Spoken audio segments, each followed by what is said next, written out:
Hello दोस्तों, मेरा नाम नीरज। स्वागत है आपका ITI ट्रिक्स यूट्यूब चैनल पर। दोस्तों, आज इस वीडियो में हम MP PGCL एग्जाम 2026 के लिए मैकेनिकल ट्रेड के टॉप 20 क्वेश्चन सॉल्व करने वाले हैं जो आपके एग्जाम में आएंगे। दोस्तों, यह क्वेश्चन हमने पिछले साल के एग्जाम पेपर से लिए हैं जो आपकी आंसर की आई थी MP PGCL में प्लांट असिस्टेंट की। वहाँ के जो प्रीवियस ईयर के क्वेश्चन थे उनमें से हमने बहुत ही इंपॉर्टेंट क्वेश्चन आपके निकाले हैं जो कि आपके बार बार दूसरे एग्जाम में भी रिपीट होते हैं। दोस्तों, आपके एग्जाम में 75 क्वेश्चन आपके ट्रेड थ्योरी से आएंगे, तो उसके लिए हमने टॉप 20 क्वेश्चन की MCQ सीरीज तैयार की है। तो आप इस तरीके से टॉप 20 क्वेश्चन डेली आप हमारे चैनल पर देख सकते हैं। दोस्तों, प्लीज़ आप हमारे चैनल को जरूर सब्सक्राइब कर लेना। यहाँ पर आपको इंपॉर्टेंट क्वेश्चन की बहुत सारी वीडियो मिलती रहेंगी। तो चलिए दोस्तों, शुरू करते हैं हमारा वीडियो। पहला क्वेश्चन है, ब्लेड की किस पिच का उपयोग कांच, पीतल और कास्ट आयरन काटने में किया जाता है?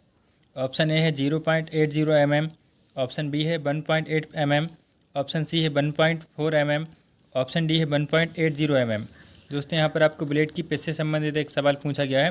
तो जो फाइन पिच ब्लेड होती है, एक वेरी फाइन पिच ब्लेड होती है, यहाँ पर आपको बताना है कि किस पिच का उपयोग किया जाता है आपको कास्ट आयरन को काटने के लिए।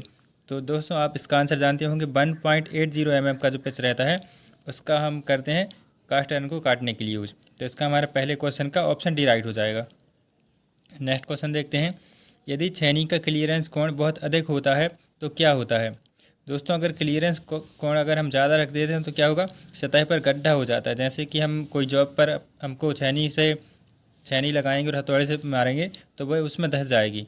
ठीक है, तो ये हमारा दुष्प्रभाव होता है छेनी का क्लियरेंस कोण अधिक होने से। और कोण अगर कम रखेंगे तो क्या होगा, जो छेनी हमारी वो फिसल जाती है। तो ये भी आपको याद रखना है। तो इसका हमारा ऑप्शन भी राइट हो गया। तीसरा क्वेश्चन है, किस प्रकार के हथौड़े का उपयोग रिवेटिंग उद्देश्य के लिए किया जाता है? दोस्तों, बार बार एग्जाम में क्वेश्चन रिपीट होता है, काफ़ी ईजी क्वेश्चन है। बॉल पिन हैमर का उपयोग हम करते हैं किसके लिए? रिवेटिंग के लिए। तो इसका हमारा ऑप्शन भी राइट हो जाएगा। चौथा क्वेश्चन है, ड्रिलिंग ऑपरेशन में काटने की गति की इकाई क्या है? यहाँ पर दोस्तों आपको ड्रिलिंग ऑपरेशन में कटिंग स्पीड का यूनिट पूछा गया है। तो वह हमारा होता है मीटर प्रति मिनट। तो इसका हमारा ऑप्शन सी राइट हो जाएगा। पांचवा क्वेश्चन देखते हैं, ड्रिलिंग में एक्स के रूप में चिन्हित भाग का नाम क्या है? यहाँ पर आपके ड्रिलिंग बिट का चित्र दिखाया गया है और पूछा गया है कि नीचे जो एक्स में दिखाया गया है इसको हम क्या बोलते हैं? तो दोस्तों, यहाँ पर इसको जो बोलते हैं वह हम कटिंग एंगल बोलते हैं या लिप एंगल भी बोलते हैं।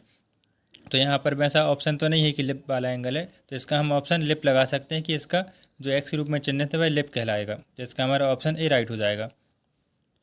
नेक्स्ट क्वेश्चन है, ड्रिलिंग मशीन में एक्स के रूप में चिन्हित भाग का नाम बताइए। दोस्तों, यहाँ पर ये आपको पिलर टाइप ड्रिल मशीन दिख रही होगी।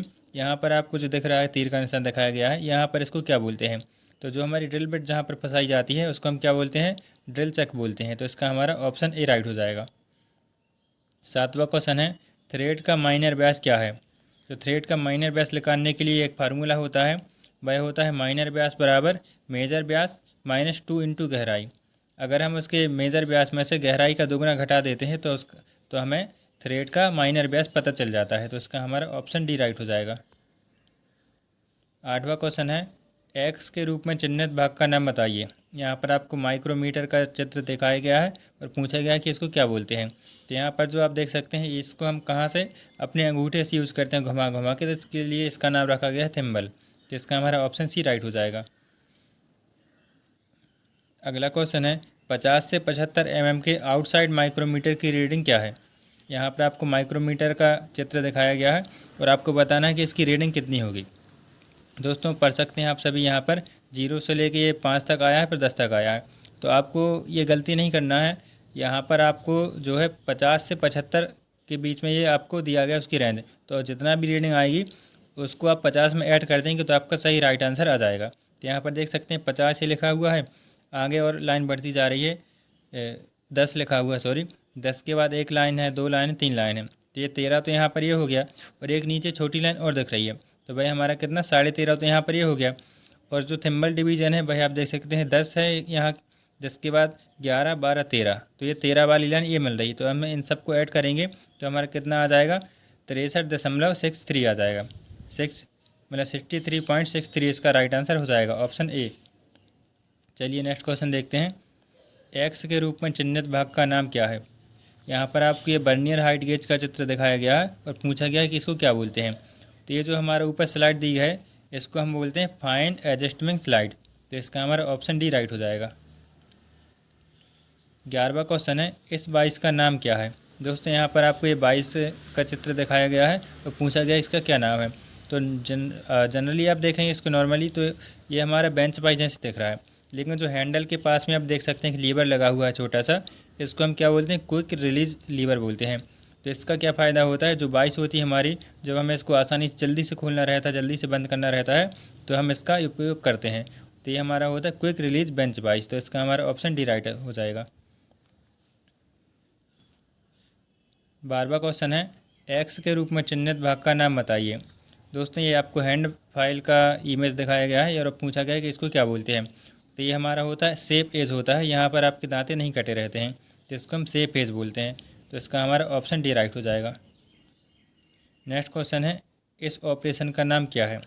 दोस्तों यहाँ पर ये ट्राई स्क्वायर दिखाया गया है और ट्राई स्क्वायर को कैसे यूज़ कर रहे हैं, इसको हम क्या बोलेंगे, इस ऑपरेशन का क्या नाम है भाई, आपसे पूछा गया है। तो ये जो आप देख रहे हैं विधि, इसको हम बोलते हैं सही कोण समतलता की जांच करना। तो इससे हम क्या कर रहे हैं, जो भी हमारा जॉब बना हुआ है उसको हम स्क्वायर से उसकी समतलता की चेक कर दें कि वो एकदम समतल है कि नहीं है। तो हम ऐसे ट्राई स्क्वायर को रखकर चेक कर सकते हैं। तो इसका हमारा ऑप्शन भी राइट हो जाएगा। 14वां क्वेश्चन है, कौन सी मार्किंग मीडिया को रफ फोर्जिंग और कास्टिंग पर लगाया जाता है। तो मार्किंग मीडिया से आपको सवाल पूछा गया कि कास्टिंग के लिए हम कौन सा मार्किंग मीडिया का उपयोग करते हैं। तो कास्टिंग हो गया, रफ फोर्जिंग हो गया, ठीक है। तो यहाँ पर हम किसका, वाइट बॉक्स का उपयोग करते हैं, जिसका हमारा ऑप्शन ए राइट हो जाएगा। नेक्स्ट क्वेश्चन है, पुनः तेज किया हुआ डिवाइडर बिंदु को फिनिश करने के लिए किसका उपयोग किया जाता है। तो डिवाइडर का जो पॉइंट रहता है उसको हमें दोबारा से तेज़ करना है, पैना करना है, तो उसके लिए हम किसका उपयोग करते हैं, ऑयल स्टोन आता है एक, उस पर हम इसको खुरच के अपना जो डिवाइडर का पॉइंट है उसको हम पैना कर सकते हैं, तो नुकीला हो जाएगा वो, हम दोबारा से उसका यूज़ कर सकते हैं। तो इसका हमारा ऑप्शन डी राइट हो जाएगा, ऑयल स्टोन। 16वां क्वेश्चन है, बेवल प्रोटेक्टर का उपयोग क्या है। दोस्तों बेवल प्रोटेक्टर का उपयोग हम कहाँ पर करते हैं, गहराई नापने के लिए उपयोग करते हैं, कोण मापने के लिए इसका उपयोग किया जाता है।